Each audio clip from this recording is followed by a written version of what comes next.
welcome back to another episode of Level Up. I am your hostess, Wendy Nolin. This week's blog post is called The Next Best Thing to Having a Coach.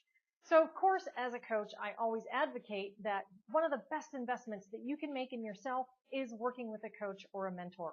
I realize not everyone is able to afford the investment in a coach, but as soon as you can, invest in a coach. I promise it'll be well worth it and the return will be far greater than you ever thought possible. But let's get back to what I do want to talk about, which is the next best thing to having a coach. Now, in your personal or professional development, you can always do a lot of things on your own that cost you very little. It may be a little bit of money, a little bit of time. Those are things like reading books, attending webinars, participating in weekend workshops, even half-day, full-day, or weekend retreats. And in certain professions, you're actually probably required to participate in ongoing continuing education classes. There's also industry trade shows and conferences that offer a lot of low-price workshops and training programs. And I highly advocate that you take advantage of as many of those as you can, but also remember that at some point, all you're doing is getting more information. Unless you actually come home from those workshops or those programs or retreats with action items and somebody to hold you accountable to implementing those action items, you'll never get as much out of it as working with an actual coach. Now, there's one other thing that you can do before you actually work with a coach, or the next best thing to having a coach. And that is find a coach that you want to work with that offers group coaching, because then you still have that accountability with those group partners as well as the coach. And that's much less expensive than having one-on-one time with the coach. But there's one thing that I think is far better than all of those, but is not quite as good as working with a coach.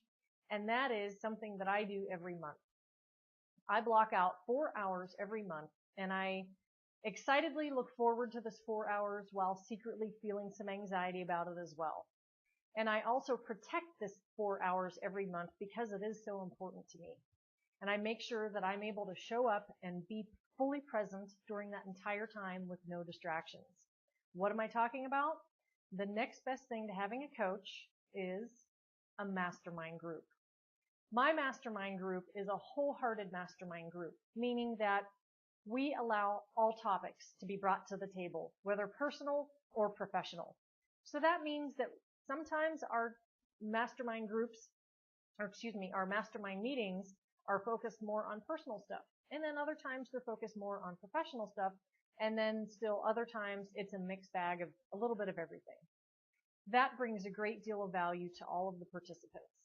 Now, if you can't afford a coach, I would suggest that you think about either creating and starting your own mastermind group or finding one close by you, or even considering an online or virtual option. The reason why there are 5 reasons why I think you should participate in a mastermind group.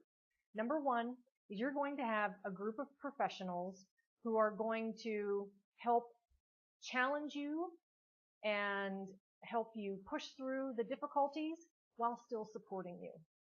Number 2 is they're going to see your highest potential and help you break through the self-imposed limitations.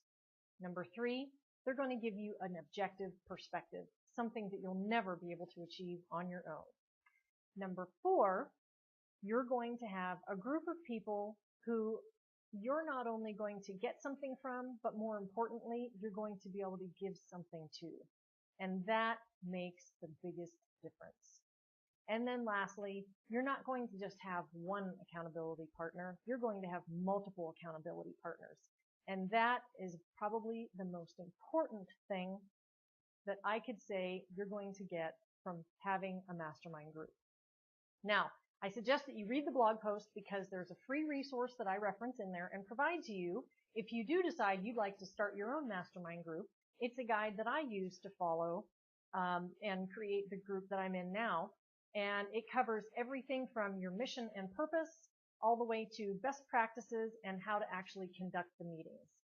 So that's it for this week's episode of Level Up.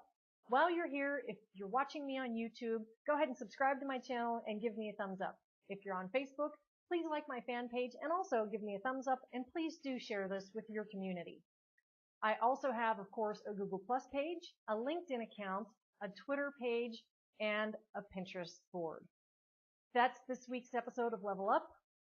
And before I go, don't forget to subscribe to my monthly newsletter and my weekly blogs on my website, wendynolin.com. Keep leveling up, and I'll see you on the flip side.